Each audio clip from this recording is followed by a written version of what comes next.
வெக்காளி என்பவளே உறையூரில் வாழ்பவளே ஓங்கு புகழ் கொண்டவளே உனை போல வரமருளே கும்பிடுவார் உள்ளத்தில் குடியிருக்கும் மாரியளை கூரையில்ல கோவிலிலே வாழ்பவளே பைரவியே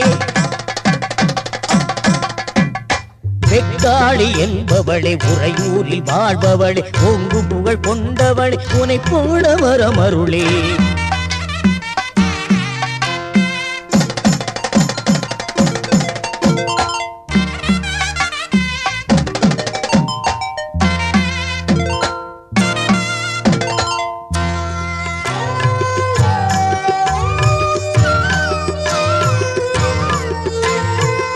மிகுந்த சித்திரையில் சிறப்பான பெரிய விழா